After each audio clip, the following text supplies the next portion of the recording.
The fluorescent lights of SEAL Team 6's compound cast harsh shadows across the concrete floor. Silent, empty. Over 200 hours. The night security detail patrolled like clockwork, 2 men at the main gate, another monitoring the surveillance systems, all armed with standard-issue M17 sidearms, and the calm vigilance that came with years of specialized training. Perfect security, impenetrable defense. A lie that was about to be exposed. The first guard noticed nothing unusual until the slight pressure against his carotid artery expert hands, applying precisely enough force to restrict blood flow without crushing the trachea. His training kicked in, muscles tensing to counter the attack, but darkness was already creeping into his peripheral vision. 8 seconds. His partner crumpled silently beside him, taken down by the same invisible assailant. 12 seconds total, both unconscious. Neither had time to trigger an alarm. In the security hub 50 yards away, Master Sergeant Ramirez leaned forward, squinting at the monitors. Something about the main gate camera feed looked wrong. The timestamp jumped 37 seconds of digital nothing. When the image returned, the guards remained at their posts, seemingly alert. But Ramirez had been watching security feeds for 15 years. He recognized the subtle looping of a pre-recorded segment when he saw it. "Breach at the main gate," he reported calmly into his radio, simultaneously triggering the silent alarm. "Possible system compromise. Security detail unresponsive." Captain James Harrison, known as Hammer throughout his 15 years of elite service, received the alert as he finished reviewing operation plans in his quarters. 6'4", 220 pounds of combat-honed muscle. The jagged scar running from his left temple to his jaw caught the light as he moved, a permanent souvenir from Fallujah, where he'd earned his reputation for getting results regardless of the cost. Harrison checked his M17 chambered around and moved toward the command center with the fluid efficiency of a predator. Behind him, the special response team assembled 6 operators in tactical gear, weapons, ready, moving in practice formation toward the security breach. "Talk to me, Ramirez." Harrison's voice was gravel against steel as he entered the security hub. Sir, main gate cameras went dark for exactly 37 seconds. When they came back online, everything looked normal, but neither guard is responding to radio calls. "Show me the feed." The monitor displayed the main gate, 2 guards standing at attention, seemingly alert. Too still, too perfect. "That's a loop," Harrison confirmed. "When did the security door behind them open?" Everyone turned, weapons raised. She stood in the doorway, 5'7", athletic build disguised by loose-fitting gray t-shirt and dark tactical pants. Blonde curls pulled back in a messy bun, a few loose strands framing a face that might have been beautiful if not for the cold calculation in her blue-gray eyes. No weapons visible, no signs of exertion, just the quiet confidence of someone who had already won a battle no one else knew they were fighting. "Sir," one of the response team operators called from the hallway. "We found Williams and Rodriguez unconscious at the gate. No visible injuries." Harrison's M17 was already aimed at the center of the woman's forehead. "Don't move." His voice carried the absolute authority of someone used to being obeyed without question. "Hands where I can see them."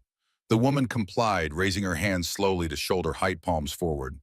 The movement revealed a small tear in her shirt sleeve, exposing the edge of what appeared to be a flame tattoo on her shoulder. "Who are you?" Harrison demanded. "How did you get past our perimeter?" Her lips curved into the ghost of a smile, but she remained silent. "Cuff her," Harrison ordered. "Full security protocols. I want her in interrogation room 3 in 5 minutes. As they secured the restraints around her wrists, Harrison noticed something peculiar. She wasn't resisting. Not even the instinctive muscle tension most people exhibit when being handcuffed. It was almost as if she wanted to be captured. That thought settled uncomfortably in his gut as they escorted her through the labyrinthine corridors of the facility. Interrogation room 3 felt smaller with each passing minute. Steel walls painted institutional green, a two-way mirror reflecting nothing but Harrison's growing frustration, and a single camera blinking red in the corner. The woman going by the preliminary report name, Alexandra Morgan, hadn't moved a muscle since being seated. Her breathing remained steady, controlled, almost meditative. Harrison circled the table like a predator, sizing up prey. Intimidation was a science he had mastered during his years in special operations. The right combination of physical dominance, psychological pressure, and controlled aggression usually broke even the most hardened subjects within minutes. "Let me paint you a picture, sweetheart," Harrison said, his voice dropping to a dangerous whisper. At 0200 hours, our perimeter sensors detected an intrusion. By the time my team responded, two highly trained Navy SEALs were down. No shots fired, no weapons discharged, no signs of struggle. Just two elite operators unconscious. He paused, studying her face for any reaction. Nothing. Security footage shows a figure approximately your height and build approaching the main gate. Then, he snapped his fingers. The cameras go black. When they come back online 37 seconds later, you're already inside the compound, walking toward the command center like you own the place. Alexandra's eyes flickered almost imperceptibly toward the camera in the corner, then back to Harrison. The movement was so subtle that anyone else would have missed it. His jaw tightened. "You see something interesting up there?" He followed her gaze to the camera. "Don't worry about being recorded. This conversation is completely off the books. No lawyers, no oversight, just you and me having a friendly chat about national security." For the first time since entering the room, Alexandra spoke. Her voice was soft, almost melodic, with a slight rasp that suggested someone who had spent time shouting orders over gunfire and helicopter rotors. "Not everyone who carries a gun knows how to use it." The words hung in the air like smoke from a discharged weapon. Harrison's face flushed red, his hands clenching into fists. The casual dismissal in her tone, the way she delivered the line without even looking at him, it was calculated disrespect of the highest order. "Is that so?" Harrison reached for his holstered M17, drawing it in one smooth motion. The metallic click of the safety being disengaged seemed unnaturally loud in the confined space. "Let me show you exactly how well I know my weapons." He stepped around the table, positioning himself directly in front of her, and pressed the cold barrel against her forehead. The gun trembled slightly, not from fear or uncertainty, but from the adrenaline coursing through his veins. This was the moment where suspects broke, where tough facades crumbled under the weight of imminent death. Alexandra didn't even blink. Her blue eyes remained fixed on his, studying him with the detached interest of a scientist observing a lab specimen. If anything, she seemed almost bored by the threat. "Problem with intimidation," she said quietly, "is that it only works on people who have something to lose." Before Harrison could process the implications of that statement, the heavy steel door opened. Intelligence Officer Daniel Torres entered without invitation, his polished dress shoes clicking against the concrete floor. At 5'8", with the lean build of an analyst, Torres represented everything Harrison despised about the modern military. Too much education, not enough dirt under the fingernails. Captain Torres said, his voice carrying the authority of someone who answered directly to brass that outranked everyone in the building, "We need to discuss the situation." Harrison kept the gun pressed against Alexandra's forehead, his eyes never leaving hers. "I'm in the middle of getting answers, Torres. This can wait." "I'm afraid it can't." Torres approached the table, tablet in hand, his demeanor suggesting he'd rather be anywhere else. "The prisoner's identity is complicated." "What's complicated about it? Her name is Alexandra Morgan. She's a terrorist who infiltrated our base, and she's about to tell us everything she knows." Torres cleared his throat uncomfortably. "That's the problem, sir. Alexandra Morgan doesn't exist." The words hit the room like a flashbang grenade. Harrison's gun hand wavered slightly as he processed the information. "What do you mean, doesn't exist?" "No birth certificate, no social security number, no passport, no digital footprint of any kind. The name appears in exactly 0 databases. As far as the United States government is concerned, this woman was never born." Alexander's lips curved into the faintest suggestion of a smile.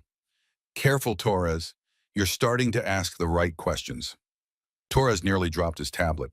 "How do you know my name? I never introduced myself."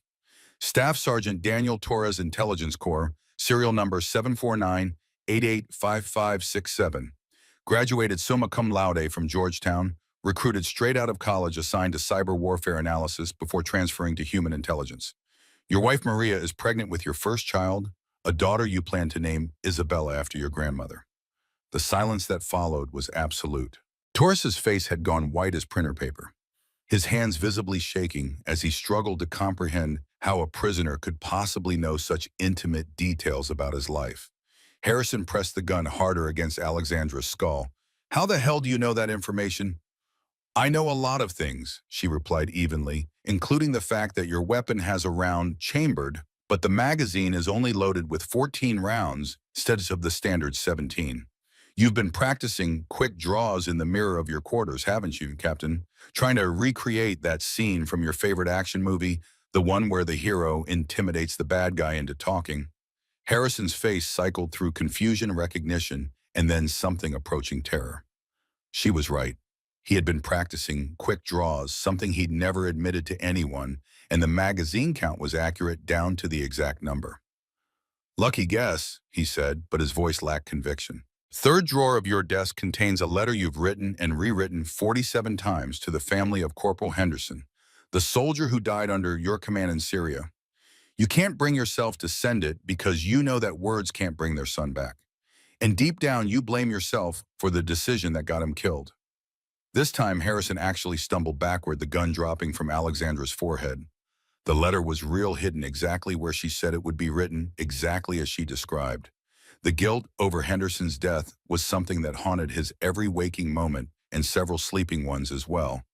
"Who are you?" he whispered. Before Alexandra could answer, another voice cut through the tension. "That's what I'd like to know." The new arrival commanded attention simply by existing. Colonel William Cooper stood in the doorway, his massive frame filling the space completely. At 6'6" and built like a linebacker, Cooper represented 30 years of military service and hard-earned wisdom. Graying hair cropped in a regulation-cut steel gray eyes that had seen too much combat, and a presence that made even battle-hardened officers straighten their posture. "Gentlemen," Cooper said, his voice carrying the weight of absolute authority, "I suggest you step away from the prisoner." Harrison found his voice, though it cracked slightly. "Colonel, this is a classified interrogation. You don't have clearance." "Son," Cooper interrupted his gaze, never leaving Alexandra's face. "I've got clearance for things that would keep you awake at night. Now lower your weapon and step back." There was something in Cooper's tone, not quite recognition, but a growing suspicion that made him approach the table with unusual caution. His eyes were fixed on Alexandra with an intensity that suggested he was trying to solve a puzzle with missing pieces. "Ma'am," Cooper said formally, "would you mind looking at me?" Alexandra turned her head slowly, meeting his gaze directly. The moment their eyes locked, Cooper's composure cracked. His face went through a series of expressions: confusion, disbelief, and finally something approaching awe. "Sweet mother of," he caught himself before completing the phrase. "It can't be." "Hello, William," Alexandra said quietly. "It's been a while." Torres looked between them frantically. "You two know each other?" "This is highly irregular. Colonel, if you have information about this prisoner, you're required to—" "Torres," Cooper said, without taking his eyes off Alexandra, "I need you to run a very specific search in the classified database. Look for Operation Poseidon's Trident, August 2011. "Sir, I don't have clearance for operations from that time period." "Then get someone who does." "And Torres," Cooper's voice carried a warning that made the intelligence officer take an involuntary step backward. "Whatever you find in that file you keep to yourself until I say otherwise. Understood?" Torres nodded mutely and hurried from the room, leaving Harrison and Cooper alone with their mysterious prisoner. The atmosphere had shifted dramatically. Where moments before it had been a straightforward interrogation, now it felt like standing on the edge of a precipice, staring into an abyss that might stare back. Harrison holstered his weapon but remained tense, ready to draw again at a moment's notice. "Colonel, what the hell is going on here? Who is this woman?" Cooper didn't answer immediately. Instead, he walked around the table, slowly studying Alexandra from different angles, like an art critic examining a masterpiece. When he spoke, his voice was barely above a whisper.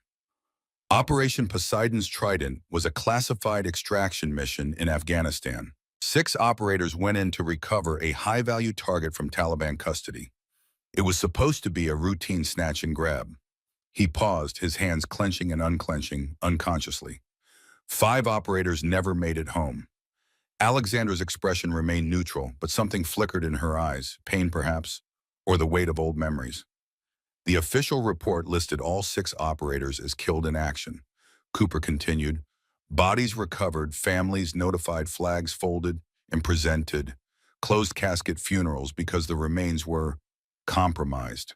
Harrison felt ice forming in his stomach. And one of those operators was the team leader, codenamed Ghost 01, the most lethal soldier I ever had the privilege of serving alongside. Cooper's voice grew thick with emotion. I was the one who had to tell her commanding officer that she was dead. The room temperature seemed to drop 10 degrees. Harrison looked back and forth between Cooper and Alexandra, trying to process the implications of what he was hearing. That's impossible, Harrison said. You're telling me this woman is a dead Navy SEAL? I'm telling you, Cooper replied, that if this is who I think it is, then we just held a gun to the head of the most decorated special operations soldier in modern military history. Alexandra spoke for the first time since Cooper had entered the room. 6 went in, William. Only 1 came out. But that one carried 5 bodies 18 miles through hostile territory to make sure everyone came home, even if they couldn't walk out on their own. Cooper's eyes filled with tears he refused to let fall. Ma'am, I need to ask you something, and I need you to answer truthfully. During Operation Poseidon's Trident, what was the extraction code phrase? Angels don't abandon their own. Cooper dropped to one knee, his massive frame somehow making the gesture look natural rather than submissive. Ghost 01, ma'am. Permission to formally recognize your return to active status. The moment stretched like a taut wire, tension building to a breaking point. Harrison felt like he was watching something sacred and terrible unfold, a reunion between warriors forged in fire and blood. The casual disrespect he'd shown earlier now seemed not just inappropriate, but potentially career-ending. William, Alexandra said softly, stand up. That's not who I am anymore. Ma'am, with respect, that's exactly who you are. A warrior doesn't stop being a warrior just because the war changes. Before anyone could respond, the door burst open again. This time it was Torres, his face pale, his tablet clutched in hands that shook visibly. Colonel Cooper, he said breathlessly, I found the file. Sir, I don't understand what I'm seeing. Cooper held out his hand for the tablet. Show me. Torres handed over the device, its screen displaying classified information that made Cooper's expression harden. Captain Harrison, Cooper said formally, you are hereby informed that the individual you've been interrogating is Lieutenant Commander Sarah Blake, United States Navy, previously assigned to SEAL Team 3, officially listed as killed in action on August 15, 2011. Harrison stared in disbelief. That's not possible. She's been dead for over a decade. According to every official record, yes. Cooper scrolled through additional information on the tablet. However, there's a discrepancy in the casualty reports. 5 bodies were recovered and returned to the United States for burial. The 6th, Harrison said, looking directly at Sarah, was listed as remains unrecoverable due to enemy action. Because she carried the others out, Cooper confirmed. According to the classified after-action report, the team leader conducted a solo extraction operation lasting 17 hours under continuous enemy fire. She recovered 5 fallen teammates and transported them 18 miles to the extraction point, sustaining multiple injuries in the process. He set down the tablet and looked at Sarah with something approaching awe. The official cause of death was listed as catastrophic injuries sustained during heroic recovery operation. Medical reports indicated survival was impossible given the extent of trauma documented at the extraction site. Sarah's voice was quiet but clear. The medical reports were accurate. Sarah Blake died in that helicopter on the way to Germany. The person sitting here is someone else entirely. The philosophical implications of her statement hung in the air like smoke. How do you classify someone who had officially died, been buried and mourned, but who was clearly sitting alive in front of them, ma'am? Harrison said, his voice heavy with newfound respect. Who are you now? I'm the person responsible for making sure other teams don't face the same impossible choices mine did. I'm the ghost who watches the watchers, who tests the testers, who reminds everyone that in this business, there's no such thing as routine. She looked around the room, meeting each person's eyes in turn. I'm the reason you'll never again assume you know everything about a situation based on appearances alone. Before Harrison could respond, the door opened once more. This time, the arrival was a man in civilian clothes who radiated authority despite his casual appearance. Late 50s silver hair eyes that missed nothing. His posture screamed military officer even without a uniform. Gentlemen, the newcomer said, I'm Colonel Richard Mitchell, and I think it's time we had a very serious conversation. Torres's secure tablet chimed with an incoming priority message. His expression shifted from confusion to alarm as he read the screen. Colonel Mitchell, sir, we have a situation. The database search on Lieutenant Commander Blake has triggered something in the system. It's requesting biometric confirmation for security level. Torres swallowed hard. 0. Mitchell and Sarah exchanged a look that spoke volumes. What's security level 0? Harrison asked, his voice barely above a whisper. The level that doesn't exist, Captain, Mitchell replied. At least not in any manual you've ever read. Sarah held up her handcuffed hands and looked pointedly at Harrison. Captain, I believe these are no longer necessary. Harrison fumbled for his keys, his hands shaking slightly as he unlocked the handcuffs. The metallic click of the cuffs opening seemed unnaturally loud, marking the end of one phase of the encounter and the beginning of something entirely different. Sarah rubbed her wrists where the metal had left slight indentations, then stood slowly. She was free to move, and her entire demeanor shifted. The submissive prisoner vanished, replaced by someone who commanded respect through presence alone. Gentlemen, she said, her voice carrying new authority, I believe it's time I explained why I'm here. She turned her back to them and slowly rolled up her sleeve, revealing more of the tattoo Harrison had glimpsed earlier. It wasn't just a simple flame design. Starting at her shoulder blade and extending down her upper arm was a masterwork of military tattoo artistry, a flame rendered in intricate detail, but not just any flame. This was a specific design that incorporated elements recognizable to anyone with sufficient military knowledge. The flame was composed of individual tongues of fire, each containing symbols and text that told a story of service, sacrifice, and capabilities that transcended normal human limitations.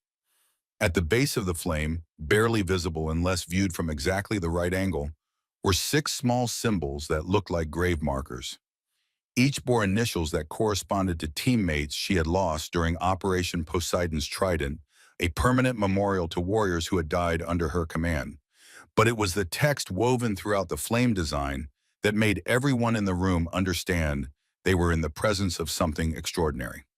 Ghost 01 appeared in stark military lettering, followed by operation names that didn't appear in any official records, casualty numbers that spoke of missions beyond normal comprehension, and dates that covered a span of service extending far beyond what any conventional operator could survive.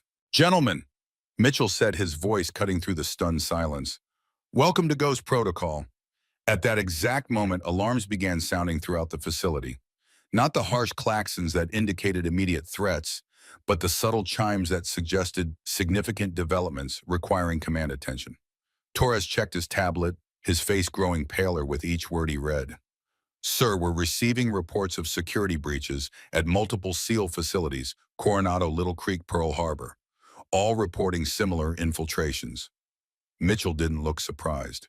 And let me guess, at each facility the intruder allowed themselves to be captured. Torres nodded. Yes, sir. How did you know?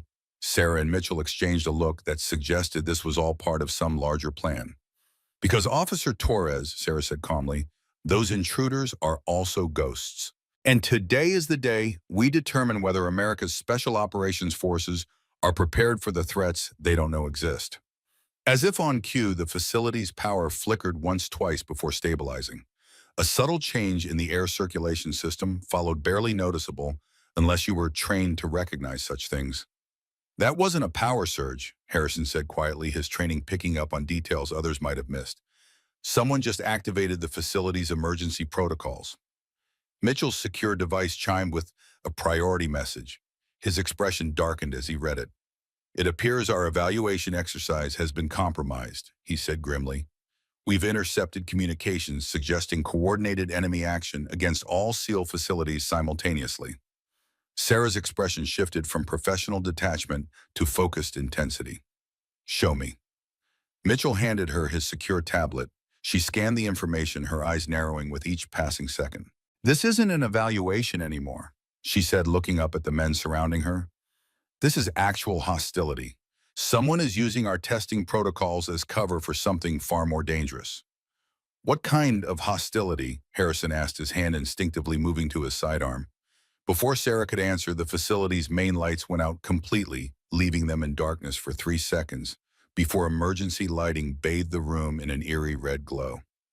The kind that tests whether America's elite warriors can adapt to threats they were never trained to face. Sarah replied, her voice calm despite the escalating situation. Captain Harrison, Colonel Cooper, I believe it's time you learned what Ghost Protocol really is and why it might be the only thing standing between this country and enemies you never knew existed. The red emergency lights cast her face in crimson shadow, the flame tattoo on her arm seeming almost alive in the pulsing glow. Outside in the corridor, rapid footsteps suggested personnel responding to the growing crisis. But in this moment, frozen between heartbeats, Harrison realized they were standing at the threshold of something that would forever change how they understood warfare itself. "Ma'am," Harrison said, his voice steady despite the uncertainty coursing through him, "what exactly are we dealing with?" Sarah's blue eyes reflected the emergency lights as she answered, "The future of warfare, Captain, and it arrived long before we were ready for it." The command center beneath SEAL Team 6's compound existed on no official blueprint.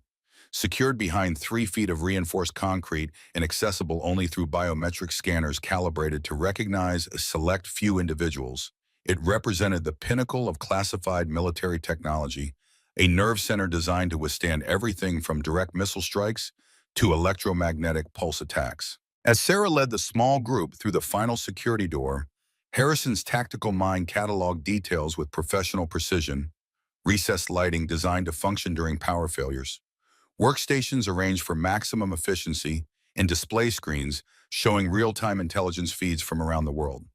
Personnel moved with the quiet efficiency of people accustomed to operating under extreme pressure, their expressions betraying no surprise at the arrival of a woman officially dead for over a decade.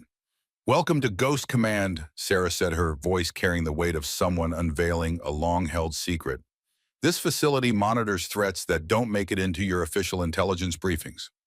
Colonel Mitchell moved toward the central command console, where operators were receiving encrypted communications from multiple sources. The screens displayed tactical maps of several naval installations, blinking red indicators suggesting security breaches at multiple locations.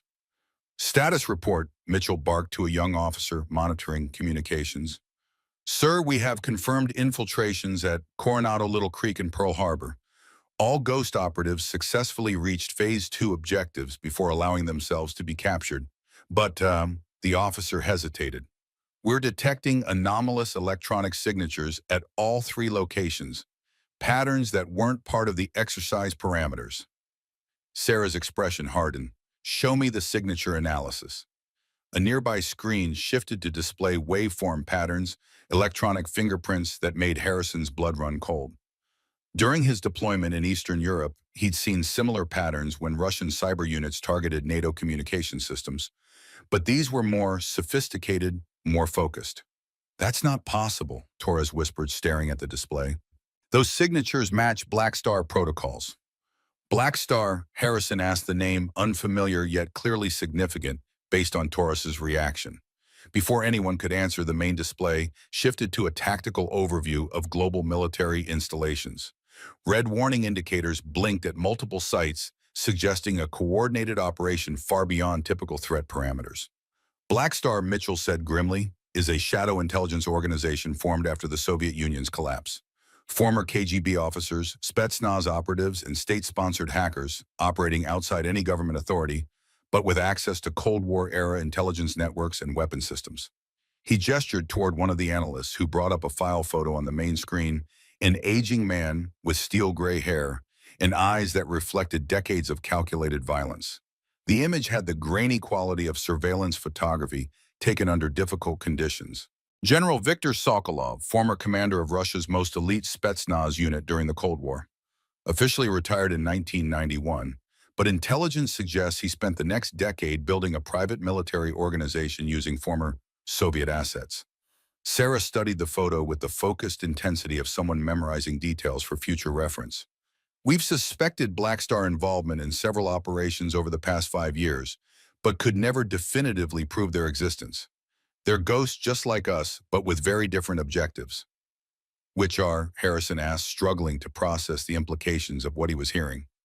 "Revenge," Sarah replied simply. "The Cold War created thousands of operatives on both sides who dedicated their lives to a conflict that ended not with victory, but with political dissolution. Many lost everything: purpose, identity, even country. Sokolov offers them something more potent than money: the chance to finish the war they started." A young woman approached from one of the communication stations, technician Lisa Wright, according to her identification badge. 28 years old, with the intense focus of someone who had found her calling in the complex mathematics of signals intelligence. Commander Blake, she said, handing Sarah a tablet displaying encrypted communications, we've intercepted fragmentary transmissions between the infiltrated bases. They're using our evaluation exercises as cover for something called Operation Cold Star. Sarah's expression changed subtle shifts that most wouldn't notice, but to Harrison's trained eye revealed a level of concern he hadn't seen from her before. Cold Star.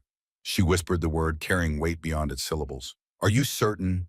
The encryption matches known Black Star protocols, ma'am. Triple confirmed. Mitchell moved to Sarah's side, reading the tablet over her shoulder. His face paled visibly. How the hell did they know about our evaluations, he demanded. That information was classified beyond top secret. Because they've been watching us the same way we've been watching them, a new voice said from the doorway. Every head in the command center turned. Standing there was a man whose very presence commanded respect. Retired General Frank Thompson, 72 years old, but carrying himself with the straight-backed authority of someone half his age. Silver hair cropped in a military cut that had become habit rather than regulation, eyes that had seen too much conflict to ever fully reflect peace. General Thompson, sir, Mitchell said, snapping to attention. We weren't expecting you. Cold Star protocols dictate my presence, Colonel. Thompson moved into the room, his gaze finding Sarah with an intensity that suggested a connection beyond professional respect. Commander Blake, it seems your suspicions were well-founded. You know about Cold Star, sir? Sarah asked. I've known about Cold Star since before you were born, Commander. Thompson gestured toward the main tactical display. It was a theoretical Soviet counterattack strategy developed in the 1980s, a failed deadly system designed to target American nuclear command and control assets even after a decapitation strike against Moscow. Harrison felt ice forming in his stomach. You're saying they're targeting our nuclear systems? Not directly, Thompson clarified. The Soviets knew they couldn't defeat American nuclear capabilities through conventional means, so they developed an alternative approach targeting the human elements in the chain of command. He moved to the central console, entering a series of commands that brought up historical files dating back to the height of the Cold War. Cold Star was designed to create uncertainty, confusion, and mistrust within American military leadership. By compromising communications and creating false intelligence, they could potentially paralyze our decision-making capability during a crisis. We thought the program died with the Soviet Union, Mitchell added. Intelligence suggested the technology was never fully developed. Thompson's expression darkened. That's what they wanted us to believe. The command center fell silent as the implications settled over everyone present. If Black Star had resurrected Cold Star protocols and targeted American special operations bases, they were positioning for something far beyond simple intelligence gathering. Sarah turned to write. Full analysis of all communications at the compromised facilities. I want to know exactly what they're targeting and how far they've penetrated. Yes, ma'am. Torres, she continued, coordinate with NSA and CIA. We need everything they have on Black Star activities over the past 6 months. On it. Mitchell, alert the Joint Chiefs. Classified channels only. Cold Star protocols specifically target standard communication networks. As the command center erupted into focused activity, Harrison found himself standing next to Thompson, both men watching Sarah direct the response with the natural authority of someone born to command. You recruited her, didn't you? Harrison asked quietly. Thompson didn't take his eyes off Sarah as he answered. After Afghanistan, we found her half dead in a German military hospital. The medical reports weren't exaggerated by all rights. She should have died from her injuries. Why goes protocol? Why not simply return her to active duty? Thompson's expression shifted, grief momentarily replacing professional detachment. Because sometimes soldiers see things, experience things that make it impossible to return to normal operations. Sarah didn't just lose her team in Afghanistan. She lost her faith in the system that sent them there. Harrison studied the older man's face, recognizing the burden of command decisions that haunted even decades later. You gave her a new purpose. I gave her the freedom to protect her country without the constraints that got her team killed. Thompson's voice dropped lower, becoming almost confessional. She reminds me of my daughter. Same determination. Same unwillingness to accept failure. Your daughter, Captain Rebecca Thompson, 75th Ranger Regiment, killed in action during Desert Storm. The personal connection explained the almost paternal way Thompson watched Sarah, She was both a soldier under his command and a surrogate for the daughter he had lost. In the ruthless calculus of special operations, such connections were discouraged. But in the shadow world of Ghost Protocol, perhaps different rules applied. Their conversation was interrupted by Wright's urgent voice. "Commander Blake, we've decrypted partial communications from Coronado. They're reporting complete systems compromise. Security networks communications, even environmental controls, all showing signs of external manipulation." Sarah moved quickly to Wright's station, studying the incoming data with focused intensity. Pattern match, consistent with advanced electronic warfare signatures we've attributed to Black Star. But the scale is unprecedented. They're not just monitoring systems, they're actively manipulating them. Mitchell joined them, his expression grim. Little Creek is reporting similar compromises, and they've requested medical evacuation for personnel showing symptoms consistent with low-level chemical exposure. "Chemical weapons?" Harrison asked, alarm evident in his voice. "Possibly," Mitchell replied. "Or it could be environmental system manipulation, increasing carbon dioxide levels, or introducing irritants through ventilation systems." Sarah turned to the tactical display, studying the patterns of infiltration with the analytical precision of someone trained to find connections others missed. "These aren't random targets," she said, her voice carrying absolute certainty. "Coronado houses our Advanced Electronic Warfare Development Division. Little Creek coordinates Special Operations Medical Research. And Pearl Harbor oversees underwater delivery systems for nuclear assets." Thompson finished for her. "They're systematically targeting facilities connected to our strategic response capabilities." The pieces were falling into place, creating a picture more disturbing than any conventional threat. Black Star wasn't just testing defenses, they were mapping vulnerabilities in America's most critical military systems. Wright's voice cut through the moment of realization. "Commander, we're receiving a priority alert from Pearl Harbor. They're reporting what they describe as supernatural phenomena." "ISM, explain," Sarah demanded. "Electronic systems activating without human input. Security cameras showing personnel in locations where they physically can't be. Communications systems broadcasting conversations that never happened." Torres looked up from his own terminal. Similar reports coming in from Coronado. Equipment functioning outside normal parameters, electronic locks cycling randomly, and he hesitated. Communications containing information that only senior leadership should know. The implications were chilling. If Black Star could manipulate electronic systems to this degree, they could potentially create confusion and mistrust among America's most elite military units, precisely the objective of the original Cold Star Protocol. "This isn't just an intelligence operation," Sarah said, her voice tight with controlled urgency. "This is positioning for a strategic strike." Thompson moved to the Central Command console. "We need to isolate these facilities from external networks immediately. Full communication blackout except for hardened secure channels." "That would leave them operationally blind," Mitchell objected. "Better blind than compromised," Thompson countered. "If Black Star can manipulate their systems to this extent, every piece of information they're receiving could be falsified." Sarah studied the tactical display, the wheels turning behind her focused expression. After a moment of contemplation, she made her decision. "We implement White Phoenix Protocol." The command center fell silent, personnel exchanging glances that suggested they understood the significance of those words, even if Harrison didn't. Commander Mitchell said carefully, "White Phoenix hasn't been field tested. We don't know if—" "We don't have a choice," Sarah interrupted. "If Black Star is implementing Cold Star, conventional responses will be anticipated and countered. We need to change the parameters of engagement." Thompson nodded his agreement.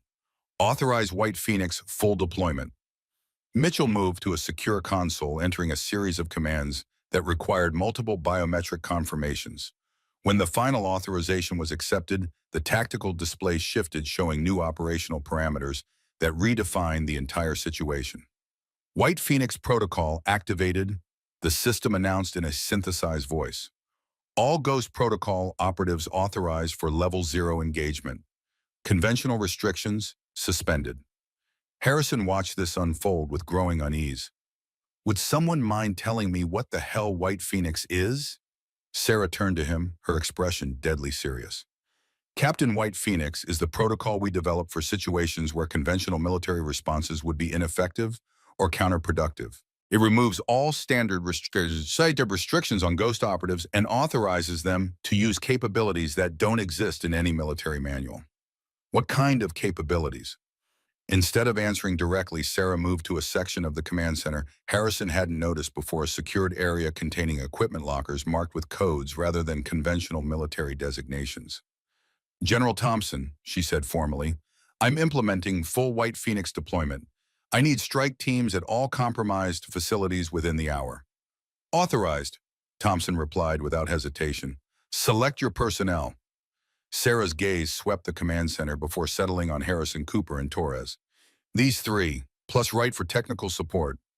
Harrison felt a chill run down his spine. The woman who had infiltrated one of America's most secure military facilities and who had been officially dead for over a decade was now selecting him for a mission involving protocols he'd never heard of and threats he barely understood. With all due respect, ma'am, he said, I'm not trained for... None of us were trained for this, Captain, Sarah interrupted. That's precisely the point. Black Star is counting on predictable responses based on standard training. You three represent variables they can't anticipate because you've never been involved in Ghost Protocol operations. She moved to the equipment lockers, entering a complex security code that caused the reinforced doors to hiss open. Inside was an arsenal that made Harrison, a man familiar with the most advanced military technology, stare in disbelief. The weapons and equipment resembled standard military issue at first glance, but subtle differences suggested capabilities beyond conventional parameters. Harrison recognized the basic outline of an HK-416 assault rifle, but the modifications and attachments were unlike anything he'd seen in even the most classified armories. Captain Harrison, Sarah said, selecting equipment with practiced efficiency. You'll deploy to Pearl Harbor. Their electronic warfare countermeasures have been compromised, which means they're operationally blind. Your job is to establish secure communications and assess the exact nature of the Black Star infiltration. She handed him a weapon and combat harness that felt too light to provide effective protection. Colonel Cooper, you're going to Coronado. Your experience with Cold War-era Soviet tactics may be crucial in identifying Black Star's strategic objectives. Cooper nodded, accepting his assigned equipment with the calm acceptance of someone who had faced impossible missions before. Torres, you'll support Little Creek's intelligence assessment. They've potentially been exposed to non-lethal chemical agents, which means their analytical capabilities may be compromised. Your job is to separate actual intelligence from Black Star misinformation. Yes, ma'am. Sarah turned to Wright. Technician Wright, you'll remain here as our communications hub. If Black Star is using electronic warfare to isolate our facilities, we need someone who can cut through their countermeasures. Understood, Commander. As they equipped themselves for deployment, Harrison examined his assigned weapon more closely. What had appeared to be a modified HK-416 revealed itself to be something far more sophisticated. Integrated electronic countermeasures, an optical system that seemed to function without conventional power sources, and ammunition that bore no standard military markings. These aren't standard issue, he observed, looking to Sarah for explanation. No, they're not, she confirmed. The rifle you're holding was developed under a black budget program that officially doesn't exist. The optical system uses quantum entanglement principles to provide targeting information that can't be jammed or intercepted. The ammunition contains microprocessors that adjust trajectory in flight. Harrison stared at the weapon in his hands with new respect and unease. This is decades beyond anything I've seen in operational use. That's the point of Ghost Protocol, Captain. We develop and field capabilities that stay off the official books, both to maintain operational security and to provide options when conventional systems are compromised. As they completed their preparations, the tactical display updated with new information from the compromised facilities. The situation was deteriorating rapidly, with reports of increasingly sophisticated electronic intrusions and personnel experiencing symptoms ranging from confusion to visual hallucinations. Transport is standing by, Mitchell announced. Secure channels only once you're in the field. Assume all conventional communications are compromised. Sarah gathered the team for final instructions, her expression conveying the gravity of what they were facing. This isn't an exercise anymore, she said, making eye contact with each of them in turn. Black Star has compromised multiple secure facilities, and is implementing protocols designed to create confusion and paralysis within our command structure. Your mission objectives are clear. Identify the nature and extent of the infiltration, secure critical systems, and gather intelligence on Black Star's strategic objectives. She hesitated, then added something that made Harrison's blood run cold. But be advised, if Black Star is fully implementing Cold Star protocols, you may encounter phenomena that defy conventional explanation. Trust your training, trust your instincts, but question everything you see and hear. What kind of phenomena? Torres asked the intelligence officer's analytical mind, seeking specifics. Electronic systems that respond to non-existent commands. Security systems that show people in places they can't physically be. Communications that contain information no one transmitted. Sarah's voice remained steady, but her eyes revealed the seriousness of what she was describing. Cold Star was designed to make commanders question their own perceptions, to create a fog of war within their own minds. Harrison felt a chill that had nothing to do with the climate-controlled environment. He had trained to face enemies he could see, threats he could quantify.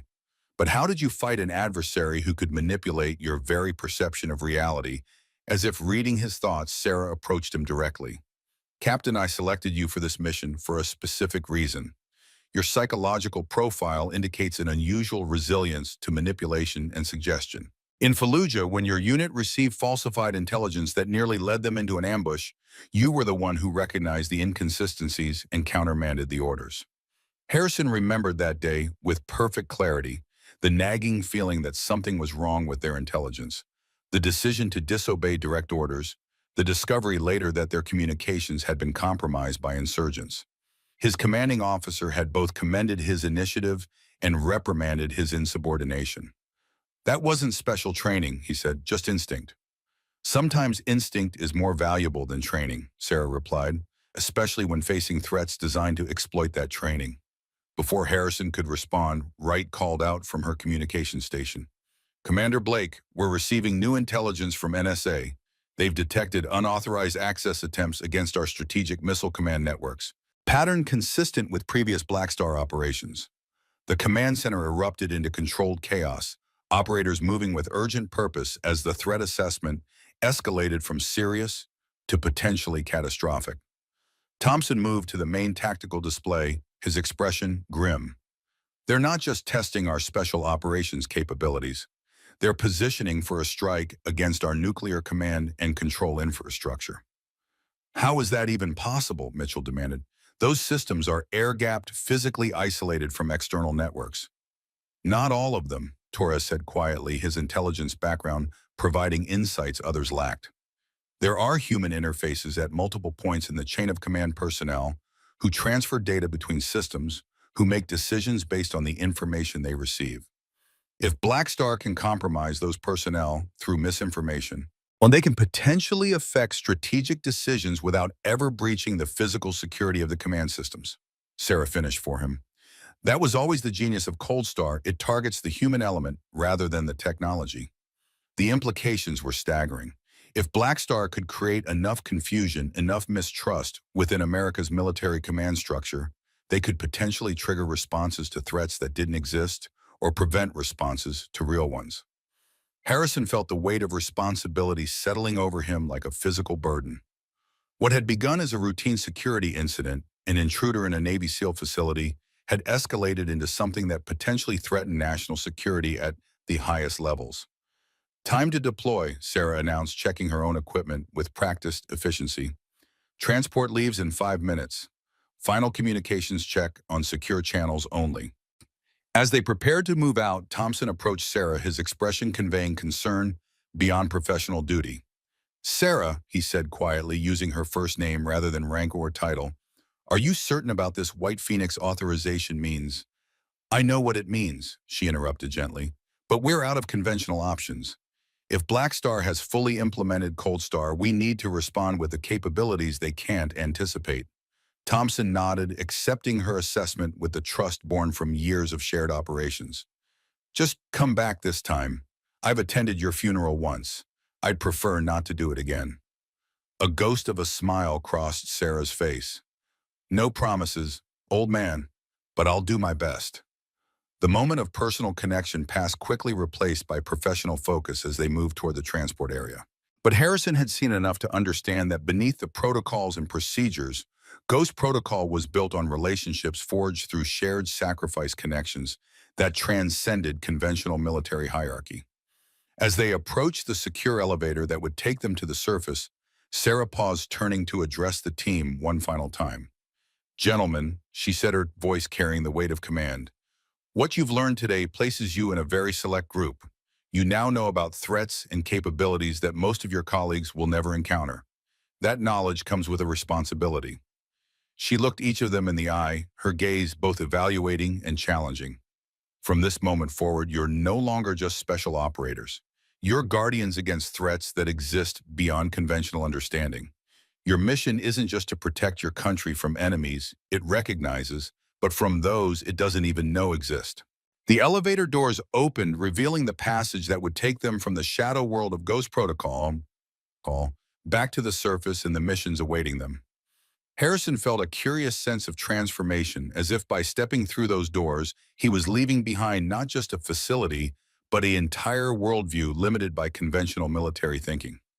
"One last thing," Sarah said as they entered the elevator. "If you encounter situations that seem impossible, remember the line between advanced technology and what appears supernatural is often just a matter of perspective. Trust what you see, but question what you are meant to believe." The doors closed, and the elevator began its ascent. In the enclosed space, Harrison studied his new teammates: Cooper, with his decades of Cold War experience; Torres, with his analytical intelligence background; and Sarah Blake, the woman who had died in Afghanistan, only to be reborn as something beyond conventional definition. Whatever awaited them at the compromised facilities, Harrison knew with absolute certainty that this mission would redefine his understanding of warfare itself. The enemies they faced weren't just foreign operatives with advanced technology, they were ghosts, fighting ghosts in a shadow conflict most Americans would never know existed. As the elevator neared the surface, Sarah checked her weapon one final time, the movement practiced to the point of unconscious perfection. The flame tattoo on her arm seemed almost alive in the shifting light, a permanent reminder of the teammates she had carried home and the price she had paid to ensure they weren't left behind. "Ready?" she asked, though the question seemed more formality than genuine inquiry. "As we'll ever be," Cooper replied for all of them. The elevator doors opened, revealing the transport area where vehicles waited to take them to their respective deployment points. Behind them lay the secret world of Ghost Protocol, with its classified technologies and shadow operations. Ahead lay a mission against adversaries who had mastered the art of making reality itself a weapon. Harrison took a deep breath, steadying himself for whatever came next. He had joined the Navy SEALs to face America's most dangerous enemies. He never imagined those enemies might include the very perception of what was real and what wasn't. "Remember," Sarah said as they moved toward their transports, "from this point forward, nothing is routine, nothing is certain. Question everything, trust your instincts, and remember, angels don't abandon their own." Cooper finished for her the extraction code, becoming something more a philosophy that defined Ghost Protocol itself. Sarah nodded, a ghost of a smile touching her lips. "Exactly. Now let's go remind Black Star why some ghosts should stay buried." As they separated toward their individual transports, Harrison couldn't shake the feeling that he was crossing a threshold from which there was no return. Whatever happened in the coming hours would forever change how he understood the nature of modern warfare, and perhaps the nature of reality itself.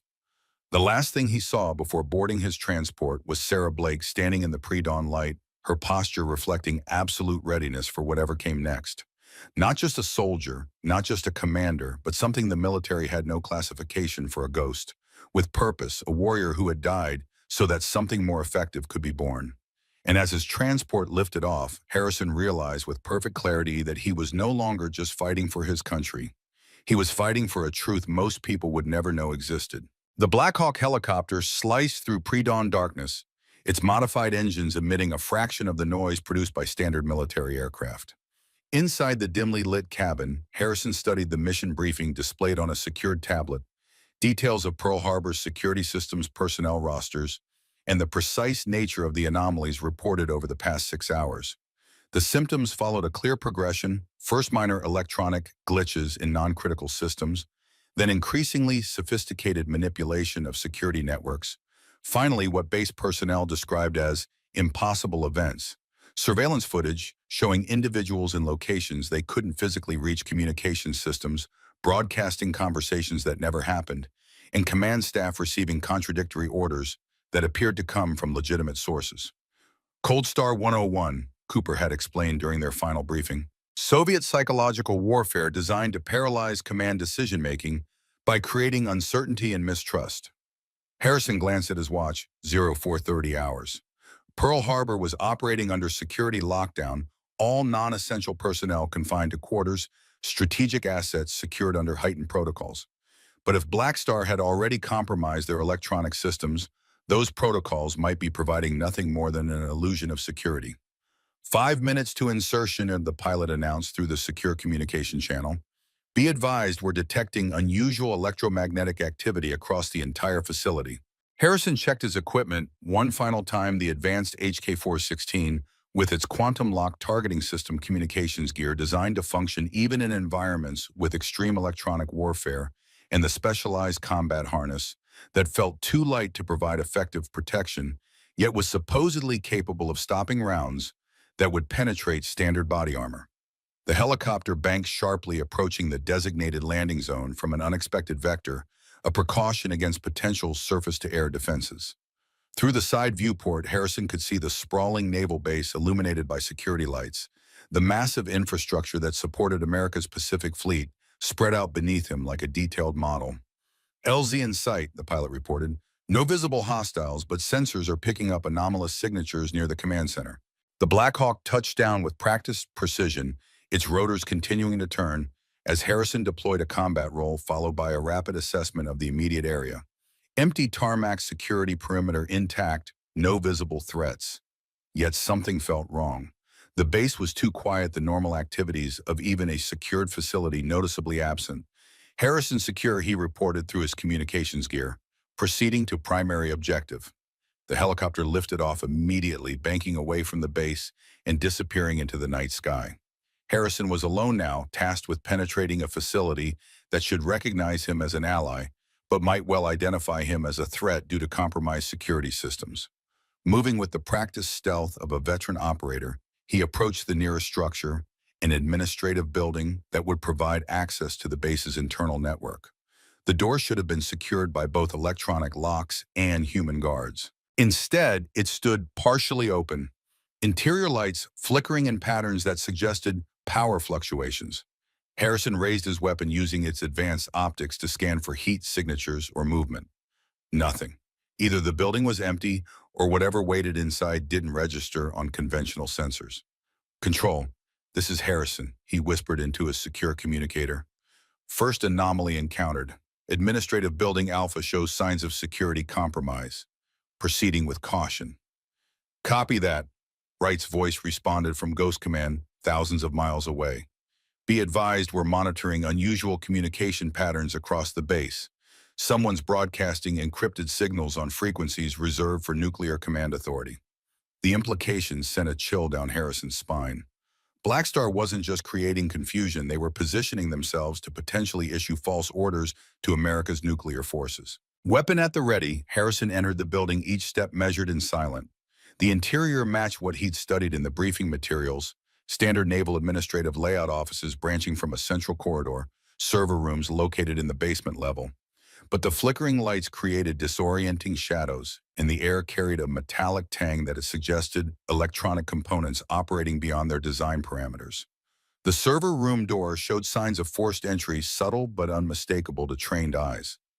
Someone had bypassed the security systems using methods that left minimal physical evidence. Harrison approached cautiously, using a fiber optic camera to survey the room before entering. What he saw made his blood run cold. The server room was occupied not by enemy combatants, but by Naval Lieutenant Melissa Chen, the base's cybersecurity officer. She sat at a terminal, fingers flying across the keyboard with practiced efficiency. But something was wrong. Her movements had a mechanical quality, her eyes fixed on the screen with unnatural focus, and most disturbing of all, she showed no reaction to the security breach alarm that should have been blaring throughout the facility. Harrison activated the specialized scanning function built into his combat harness technology, that could detect the subtle electromagnetic signatures of electronic manipulation. The display confirmed his suspicions. Lieutenant Chen was surrounded by electromagnetic fields, consistent with direct neural interference. "Control," he whispered. "I've located a base officer in the server room. She appears to be compromised, possibly some form of technological mind control or extreme electronic manipulation." "That's impossible," Torres' voice replied. "The technology for direct neural interface doesn't—" "It exists," Sarah cut in her voice, carrying absolute certainty. "Blackstar has adapted Soviet research from the 1980s Project Scepter. Targeted electromagnetic fields can influence brain activity under specific conditions. Lieutenant Chen must be wearing or carrying a receiver device." Harrison studied Chen through the optical system. Around her neck was what appeared to be standard military identification tags, but the scanner highlighted them as the source of the anomalous electromagnetic field. "ID tags have been modified," he reported, emitting controlled EM pulses consistent with neural interference. "You need to neutralize that device without harming her," Sarah instructed. "The specialized sidearm in your equipment contains EMP rounds designed for precisely this situation." Harrison retrieved the weapon, a modified pistol with ammunition that bore no resemblance to standard rounds. Taking careful aim, he targeted the ID tags from his position at the door. The EMP round discharged with little more than a soft pfft, a focused electromagnetic pulse designed to disable electronic devices without causing collateral damage. The effect was immediate. Lieutenant Chen's body stiffened, then sagged forward as the neural interface failed. Seconds later, she raised her head, confusion replacing the unnaturally focused expression. "What? Where am I?" she mumbled, looking around with growing alarm. "Why am I in the server room?" Harrison entered cautiously, weapon lowered but ready. "Lieutenant Chen, I'm Captain Harrison, Special Operations. The base has been compromised. I need you to tell me everything you remember." Chen's training reasserted itself, professional demeanor, overriding personal confusion. "Sir, last thing I clearly remember was receiving an emergency alert about unusual network traffic. I came to investigate and then—" She frowned, struggling to access memories that weren't entirely her own. "I found something in the system code I didn't recognize and then nothing until now." "Check your ID tags," Harrison instructed. "Don't touch them directly." Chen looked down, noticing for the first time that her standard identification had been replaced with something similar, but subtly different. "These aren't mine," she confirmed. "Someone must have switched them while I was unconscious." "Can you tell me what you were doing on that terminal before I interrupted?" Chen turned back to the computer, studying the screen with professional assessment. Her expression shifted from confusion to horror. "Sir, I was initiating a systematic override of the base's communication protocols. If I had completed this sequence, every order coming from Pacific Command would have been redirected through an unknown server for validation." The implications were clear in her voice. "Someone could have inserted false orders into the chain of command, or prevented legitimate orders from reaching their destination," Harrison added grimly. He approached the terminal, careful not to touch anything that might trigger security protocols. "Can you determine where the redirect would have sent the communications?" Chen's fingers moved across the keyboard with practiced efficiency. "The address is masked behind multiple proxy servers, but the pattern is consistent with—" She hesitated, then looked up at Harrison with genuine fear in her eyes. "Sir, this looks like preparation for accessing Stratcom communication channels. Strategic Command, the unified combatant command responsible for America's nuclear weapons. If Blackstar could compromise those communications, they could potentially trigger or prevent nuclear responses." "Control, are you getting this?" Harrison asked through his secure communicator.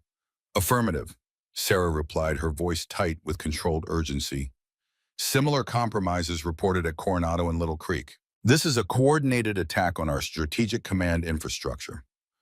"What's the play?" Harrison asked, already knowing the answer wouldn't be comforting. "We need to determine how widespread this infiltration is. Lieutenant Chen may not be the only compromised personnel. You need to secure the base commander immediately. If Blackstar has compromised command staff, they could have legitimate authority to issue strategic orders." Harrison turned to Chen. "I need access to the command center, but we have to assume security systems have been compromised." "There's a maintenance passage." Chen offered her training, overcoming the lingering confusion. Used for emergency access if electronic systems fail. No electronic locks, just old-fashioned keys. Lead the way. As they moved through the administrative building toward the hidden access point, Harrison maintained constant surveillance, expecting resistance at any moment. But the facility remained eerily quiet. No security teams responding to the breach, no communication over the base channels, nothing to suggest the normal operations of a military installation under threat. "It's too quiet," Chen whispered as she led him through a storage area toward a nondescript door marked maintenance only. "There should be security patrols, emergency response teams." "They may be occupied elsewhere," Harrison suggested, though he didn't believe it. More likely, Blackstar had systematically neutralized or redirected security personnel, creating the illusion of normal operations while they implemented their actual objectives. Chen unlocked the maintenance door with a physical key, revealing a narrow passage that led toward the central command facilities. Emergency lighting cast the corridor in a dim red glow, creating shadows that seemed to move with a life of their own. "Stay close," Harrison instructed, taking point as they entered the passage. "If you see any personnel, let me approach first. We don't know who else might be compromised." They moved quickly but cautiously through the passage, the only sounds their controlled breathing and the soft impact of combat boots on concrete. The passage terminated at another maintenance door, this one leading directly into the lower level of the base's command center. "Beyond this door is the communication hub," Chen explained. "It connects to the main command center one level up. If someone wanted to compromise strategic communications, they'd need access to both areas."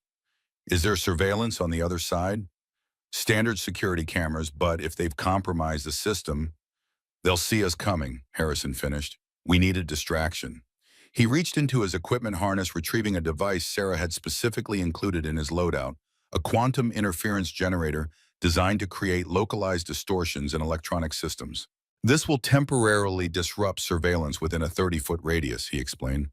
"But it will also alert anyone monitoring the systems that something's wrong. So we move fast." Chen concluded, her training reasserting itself despite the lingering effects of the neural interference. "Exactly." Harrison activated the device, which emitted a soft pulsating hum.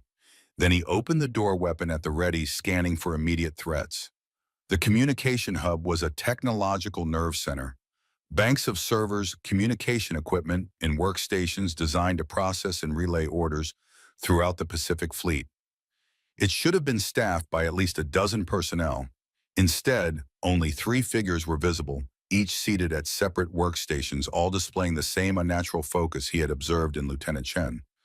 3 compromised personnel, Harrison reported quietly. "Same neural interface indicators." "Can you identify them?" Sarah asked through the secure channel. Chen leaned forward, squinting in the dim light. "Communications specialists. They have direct access to fleet command channels." "Neutralize the interfaces," Sarah ordered. "But be prepared, Blackstar may have implemented fail-safes if the neural control is interrupted." Harrison retrieved the EMP pistol again, calculating the most efficient sequence to neutralize all 3 interfaces without giving any of the compromised personnel time to trigger potential countermeasures. "Lieutenant, when I disable their interfaces, they'll be disoriented. I need you to secure them before they can potentially harm themselves or trigger any fail-safe protocols." Chen nodded, her expression resolute despite the lingering fear in her eyes. "Ready, sir." Harrison took a deep breath, centered his aim, and fired 3 rapid shots in succession. Each EMP round found its target with precision, the specialized ammunition delivering localized electromagnetic pulses that disabled the modified ID tags without harming the personnel. The effect was immediate but varied. 2 of the communications specialists reacted similarly to Chen's momentary rigidity, followed by confusion. But the third, a senior chief petty officer, began convulsing violently, his body arching in a seizure that suggested something more sinister than simple neural interference. Chen rushed to the seizing officer while Harrison secured the other 2. "He's coding," she shouted, checking the officer's pulse. "Some kind of adverse reaction to the interface disruption." Harrison moved quickly to assist, applying emergency medical techniques from his combat training. The senior chief's seizure intensified and foam appeared at the corners of his mouth, symptoms consistent with severe neurotoxin exposure. "Control. We have a situation," Harrison reported urgently. "One of the compromised personnel is showing signs of neurotoxin activation, possible fail-safe built into the neural interface." Black Star Protocol, Sarah replied immediately. They've rigged the interface to release a toxin if interrupted. There should be an auto-injector in your medical kit compound MT16. It's a specialized counteragent. Harrison retrieved the injector, a device he hadn't recognized during his equipment check, but now understood was specifically included for this contingency.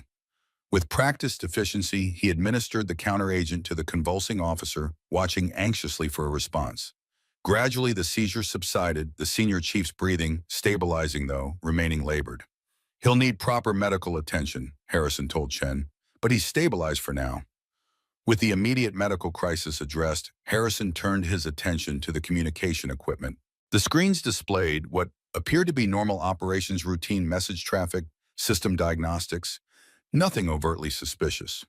But a closer examination using the specialized scanning function in his combat harness revealed subtle abnormalities, embedded code disguised as standard communication protocols, but designed to intercept and potentially modify strategic communications. They've compromised the entire communication network, he reported, setting up for a man-in-the-middle attack on strategic communications. Can you determine how far it extends? Sarah asked. Harrison turned to one of the recovered communications specialists who was now watching him with a mixture of confusion and growing comprehension. Specialist, I need you to check the communication logs. Look for any unusual message patterns or unauthorized transmissions within the past 24 hours. The specialist moved to her workstation, muscle memory, guiding her actions despite the lingering disorientation. Sir, there's been a series of authenticated transmissions to Stratcom in the past 6 hours. They appear legitimate, proper authentication codes, correct formats, but they're being routed through an intermediary server that shouldn't be part of the communication chain. Black Star positioning for their main objective, Sarah concluded through the secure channel. Cooper is reporting similar findings at Coronado, and Torres confirms the same pattern at Little Creek. This is a coordinated attempt to compromise our strategic command infrastructure. What's their endgame? Harrison asked, though he already suspected the answer. Control of our nuclear response capabilities, Sarah replied grimly. Not to launch that would require physical access to command centers with human verification protocols, but to prevent launch if necessary or to redirect resources away from actual threats. Creating strategic blindness, Harrison concluded. Exactly. And we're receiving reports that similar intrusions may be occurring at other military installations worldwide, Deng. This isn't just an attack on individual bases, it's a systematic attempt to compromise our entire strategic response capability. The implications were staggering. If Black Star could create enough confusion and uncertainty within America's military command structure, they could potentially paralyze decision-making during a genuine crisis, or worse, trigger responses to threats that didn't exist. We need to alert the base commander, Harrison decided. This goes beyond my mission parameters. Agreed, Sarah replied, but proceed with extreme caution. Our intelligence suggests Black Star may have targeted senior leadership with more sophisticated control mechanisms than what you've encountered so far. Harrison turned to Chen and the recovered communications specialist. I need to reach the main command center. Is there a secure way to get there from here? One of the specialists, Petty Officer Garcia, according to her nameplate, nodded toward a secure elevator at the far end of the room. That elevator provides direct access to the command center, requires biometric authentication plus command codes, which may be compromised, Harrison noted. Is there another way? Something that bypasses electronic security? Emergency ladder, Chen suggested, in case of power failure or fire. Physical access only, no electronic components. Show me. Chen led Harrison to an unassuming panel that concealed an emergency access ladder. As they prepared to ascend, his secure communicator activated again. Harrison, this is Control. We're detecting a new development. Satellite imagery shows unusual activity at what appears to be a Black Star staging area approximately 30 miles from your position. Multiple vehicles departing at high speed consistent with emergency evacuation protocols. They're bugging out, Harrison translated. Why, if their operation is succeeding? Because it isn't, came a new voice over the secure channel, Colonel Mitchell, his tone suggesting urgent developments. We've identified their command center and implemented a specialized cyber attack against their control systems. They know we're onto them, which means they might accelerate whatever they're planning, Harrison concluded grimly, or trigger contingency protocols. Exactly. Proceed to the command center immediately. If Black Star is evacuating, they may activate their final protocols in the compromised facilities. Harrison turned to Chen. Let's move. They ascended the emergency ladder, rapidly emerging through another maintenance panel into a corridor adjacent to the main command center. The heavy security doors that should have been guarded by Marine sentries stood unmanned, their electronic locks showing green status lights, despite the base's elevated security condition. Something's very wrong, Chen whispered. Where are the guards? Harrison consulted the base schematics displayed on his specialized tactical goggles. Marine barracks are 2 levels down, security office adjacent to the main entrance. They should have deployed security teams the moment unauthorized access was detected. Unless they received orders not to, Chen suggested, the implications clear in her voice, or orders to deploy elsewhere, leaving this area deliberately exposed. Harrison approached the command center doors cautiously, using his scanning equipment to check for any signs of booby traps or additional security measures. Nothing registered beyond standard electronic locks, which now showed as disengaged despite security protocols that should have required multiple authorizations to access. Control were at the command center. Security measures appear to have been deliberately compromised, proceeding with extreme caution. Copy that, Sarah replied. Be advised, we're detecting unusual electromagnetic signatures consistent with advanced neural interface technology. Whatever's waiting for you in there is likely more sophisticated than what you've encountered so far. Harrison drew his primary weapon, the advanced HK-416, with its quantum lock targeting system. Stay behind me, he instructed Chen. If anything happens, your priority is to reach the emergency communications system and contact Pacific Command directly. Inform them that all standard communication channels should be considered compromised. Chen nodded, her expression reflecting the gravity of their situation. For a naval officer whose entire career had been built around technological systems and established protocols, the realization that those very systems had been weaponized against them was profoundly disturbing. Harrison pushed open the command center door, weapon at the ready, prepared for immediate resistance. What he found instead was more disturbing than armed opposition. The command center was fully staffed, duty officers at their stations, communications personnel at their consoles, even the base commander, Captain Lawrence, seated in his command chair. But every single individual displayed the same unnaturally focused expression he had observed in the compromised personnel below. More disturbingly, none of them reacted to his armed entrance as if his presence registered as completely normal, despite his tactical gear and raised weapon. Control, he whispered.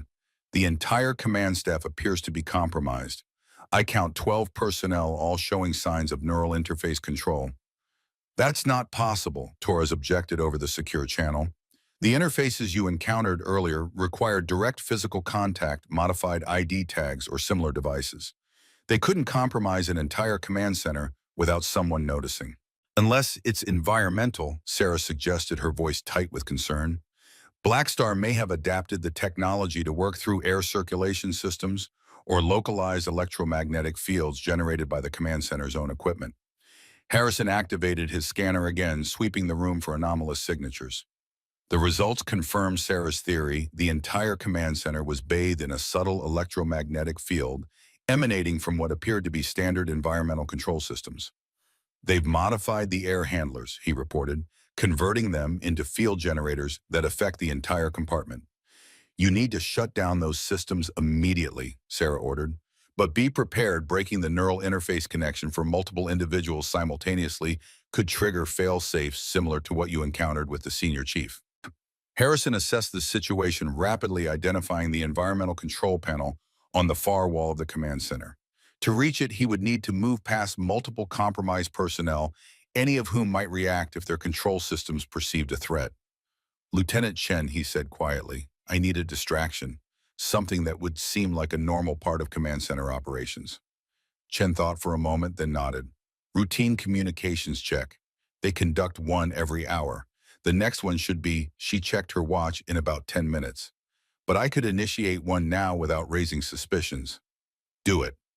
Chen moved toward one of the communications consoles, her demeanor deliberately casual despite the tension evident in her posture.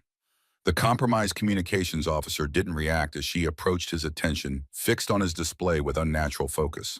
Petty Officer Chen said in a tone of routine authority, It's time for the hourly communication check. I'll need your station.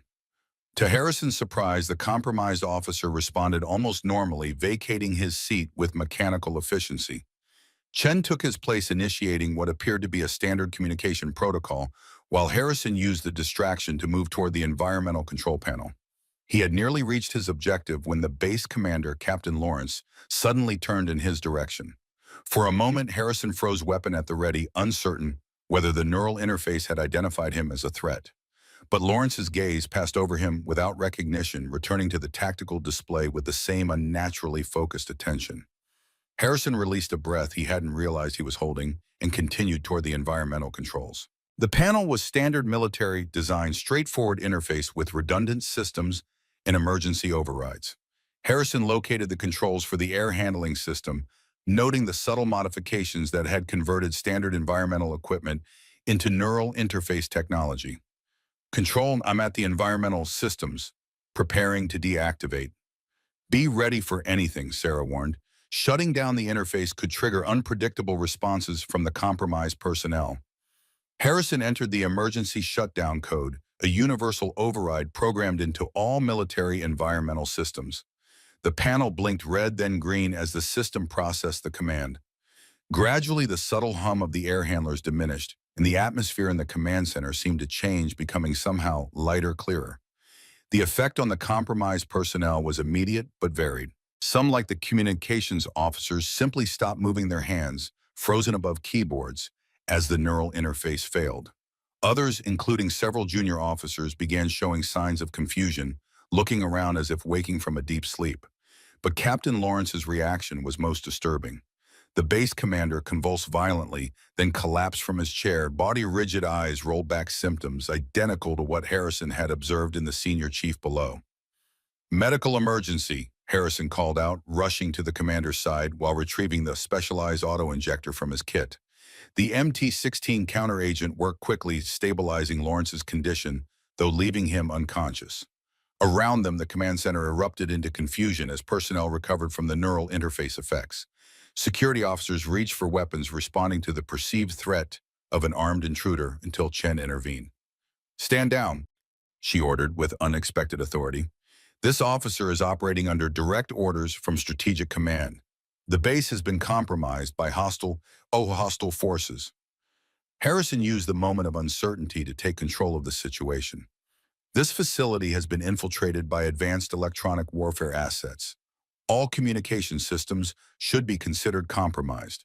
I need emergency protocols initiated immediately, hardline communications only, no wireless transmissions, and medical evaluation for all personnel who were in this room." To his relief, the training of the naval officers asserted itself despite their lingering confusion. Security personnel established a perimeter, medical staff was summoned for the unconscious commander, and communications officers began implementing emergency protocols designed for situations where electronic systems could not be trusted. "Control," Harrison reported, "we've secured the command center. Neural interface system has been neutralized, and we're implementing communication lockdown protocols." "Good work," Sarah replied, genuine relief evident in her voice. "Cooper and Torres are reporting similar progress at their locations, but we're detecting unusual electronic signals being broadcast from all three compromised facilities, some kind of fail-safe or final protocol." Harrison turned to the tactical display, which now showed multiple anomalous signals emanating from various points throughout the base systems, activating without human input, following pre-programmed instructions that bypassed normal command authority. "They've implemented a dead man's switch," he realized. "If the neural interfaces are disrupted, secondary systems activate automatically." "Can you determine what those systems are targeting?" Sarah asked urgently. Harrison directed one of the recovered communications officers to analyze the signal patterns. After several tense moments, the officer looked up, his expression grim. "Sir, these signals match protocols for emergency nuclear readiness drills, but they're being transmitted with actual authentication codes, not drill designations. If other bases are receiving similar signals, they could interpret them as actual nuclear launch orders." Harrison finished, the full scope of Black Star's plan becoming clear. "They're trying to trigger a false nuclear alert, creating the impression that America is preparing for a first strike. which would force Russia and China to elevate their own nuclear readiness, Sarah concluded, potentially triggering the very crisis Black Star wants: strategic confusion at the highest levels. Harrison turned to the communications officer. Can you block these transmissions? Not all of them, sir. They're being broadcast through multiple redundant systems, some of which aren't even supposed to be connected to our network. They've compromised systems we didn't even know were vulnerable. Control, we need a coordinated response across all affected facilities, Harrison reported. Standard countermeasures won't be sufficient. Understood, Sarah replied. General Thompson is already communicating directly with the Joint Chiefs in Stratcom. They're implementing emergency authentication protocol called Delta Direct Verbal Confirmation required for all strategic communications, bypassing electronic systems entirely. The approach was drastic but necessary, reverting to Cold War-era communication protocols that relied on human verification rather than technological systems. Slower, less efficient, but significantly harder to compromise. What about the Black Star operatives? Harrison asked. If they're evacuating their staging area, we're tracking them, Mitchell cut in. Special operations teams are being deployed to intercept. But our primary concern is neutralizing the immediate threat to our strategic communication systems. Harrison turned to the recovering command staff, who were now watching him with a mixture of confusion, fear, and growing comprehension. I need every system in this facility checked for unauthorized modifications. Prioritize communication equipment, but don't overlook anything: environmental controls, security systems, even lighting and power distribution. As the naval personnel moved to comply, Harrison received a private communication through his secure channel. Sarah's voice pitched for his ears only. Captain, there's something else you need to know. The neural interface technology Black Star deployed, it wasn't just controlling their actions. It was accessing their memories, their knowledge, everything they knew about base operations, security protocols, even personal access codes. The implications were chilling. This wasn't just about temporarily compromising military facilities. It was about extracting actionable intelligence directly from the minds of military personnel. How extensive is the compromise? He asked quietly. We won't know until we have completed full debriefings of all affected personnel. But you need to operate under the assumption that everything those individuals knew Black Star now knows as well. Harrison absorbed this sobering reality as he watched the command center gradually return to functional operation personnel, shaking off the lingering effects of neural manipulation and implementing security protocols with renewed determination. His secure communicator activated again, this time with General Thompson's voice, the gravitas of senior command evident despite the digital encryption. Captain Harrison, this is General Thompson. I've received your preliminary report. The President has been briefed, and we're implementing countermeasures across all military commands. Your actions at Pearl Harbor have likely prevented a strategic crisis of unprecedented proportions. Thank you, sir, Harrison replied, the weight of what they had narrowly avoided settling on his shoulders. What about the other facilities? Colonel Cooper and Officer Torres have secured their objectives as well. The immediate threat has been contained. But the implications... Thompson paused, and Harrison could hear the weight of decades of military experience in that silence. Captain, what you've encountered today represents a new phase in warfare, one where the distinction between conventional conflict and strategic escalation has become dangerously blurred. The Ghost Protocol, Harrison said, understanding now why the program existed beyond conventional military structure. Exactly. For decades, we've prepared for threats we could see coming: hostile nations, terrorist organizations, even cyber attacks on our infrastructure. But what you faced today was something different. Enemies who can make reality itself a weapon, who can turn our own perceptions against us. Harrison looked around the command center, where naval personnel were systematically checking every system for signs of compromise. The professionalism was evident, the dedication clear, but so was the newfound uncertainty, the knowledge that the technologies they relied upon could be weaponized against them in ways they had never anticipated. Sir, what happens now? He asked, the question encompassing far more than just the immediate situation at Pearl Harbor. Now, Captain, you become part of something beyond your previous understanding, Thompson replied. When Commander Blake selected you for this mission, it wasn't just about your tactical abilities. It was about your capacity to adapt to realities beyond conventional military paradigms. Harrison understood the implication immediately. Ghost Protocol. The choice is yours, Thompson confirmed. Return to your current assignment with the knowledge that what you've seen today must remain classified beyond top secret, or join us in confronting threats that exist beyond conventional understanding. As Harrison considered this crossroads in his military career, his secure communicator indicated an incoming transmission from Sarah Blake. "You did well today, Captain," she said, her voice carrying genuine approval. "Most operators would have struggled to adapt to what you encountered. You handled it like someone who's been fighting ghosts all your life." "Just following my training," Harrison demurred, though they both knew that no conventional training had prepared him for neural interfaces or strategic manipulation on this scale. "That's exactly my point," Sarah replied. "Your instincts took you beyond your training. That's what Ghost Protocol requires, the ability to adapt when reality itself doesn't conform to expectations." Harrison watched as medical personnel attended to Captain Lawrence, whose exposure to the neural interface had been most severe. The base commander was regaining consciousness, his eyes reflecting the disorienting experience of having one's own mind turned against them. "I'll need time to consider the offer," Harrison said finally. "Of course," Thompson responded.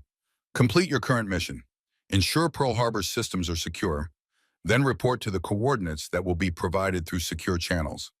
As the communication ended, Harrison found himself standing in a command center that appeared functionally normal naval personnel at their station systems, operating according to established protocols, the machinery of America's military power functioning as designed.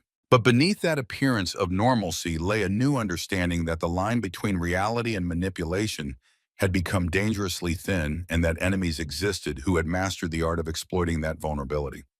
Lieutenant Chen approached her expression, reflecting the mixture of confusion and determination that characterized everyone who had experienced neural manipulation and survived to understand its implications. "Captain," she said formally, "engineering reports that they have located additional modified equipment throughout the base. They're systematically removing it, but the extent of the infiltration, it's like nothing we've ever encountered." Harrison nodded, understanding both her professional assessment and the personal disorientation beneath it. "Lieutenant, what you experienced today exists beyond conventional threat parameters. The fact that you have recovered and are functioning effectively speaks to your resilience." "Thank you, sir." She hesitated, then added what was clearly weighing on her mind. "Sir, if they could do this to a secure military installation, neural interfaces, strategic manipulation, what else might they be capable of? And how do we defend against threats we can't even perceive until it's too late?" The question cut to the heart of why Ghost Protocol existed. Why operatives like Sarah Blake operated beyond conventional military structure, confronting threats that defied standard classification. "We adapt," Harrison replied simply. "We question our assumptions. We remember that the most dangerous enemies are the ones who don't announce themselves with uniforms or declarations of hostility." Chen nodded, accepting this perspective with the pragmatism of a naval officer accustomed to adapting to changing conditions. "Will you be remaining to oversee the security restoration?" "For the immediate future," Harrison confirmed. "But afterward," he looked around the command center at personnel who had experienced something beyond their training, yet were functioning with professional efficiency. "Afterward, I suspect my assignment will be changing." As Chen returned to her duties, Harrison moved to the tactical display, studying the broader strategic picture with newfound perspective. The red indicators that had signaled Black Star's infiltration were gradually shifting to green as countermeasures took effect across multiple facilities. The immediate crisis was being contained. But beneath that tactical success lay a strategic reality that few in conventional military commands fully appreciated: that warfare had evolved beyond physical battlefields or even cyberspace into realms where perception itself became contested territory. Enemies who could make you question your own reality were perhaps the most dangerous of all. His secure communicator activated one final time, Sarah Blake's voice speaking not as a commander, but as someone who had walked the path he now contemplated. "The hardest part," she said without preamble, "isn't facing the threats. It's accepting that you can never fully return to the world you knew before, the world where reality was fixed and certain. Once you've seen what exists in the shadows, you can never unsee it." Harrison watched the naval personnel around him, dedicated professionals operating according to protocols and procedures designed for a world where threats were identifiable, where enemies followed recognizable patterns. They would return to that world, their experiences today classified and compartmentalized, perhaps never fully understanding what had nearly occurred. But he had glimpsed something beyond that world. The shadow conflict where operatives like Sarah Blake confronted threats that existed beyond conventional understanding, where the line between possible and impossible blurred until it became meaningless. I understand, he replied simply. I know you do, Sarah said. That's why you'll make an excellent ghost. As the communication ended, Harrison stood in a command center returning to normal operations surrounded by the familiar machinery of military power. But his perspective had been fundamentally altered. The world hadn't changed, only his understanding of it had. And somewhere beyond the boundaries of that understanding, enemies waited who had mastered the art of making reality itself a weapon. Enemies who wouldn't announce themselves with declarations of hostility or conventional attacks, but who moved through shadows most people never even perceived. Enemies that required ghosts to fight them. The mission at Pearl Harbor was ending, but Harrison understood with perfect clarity that his true mission, his role in a conflict most Americans would never know existed, was just beginning.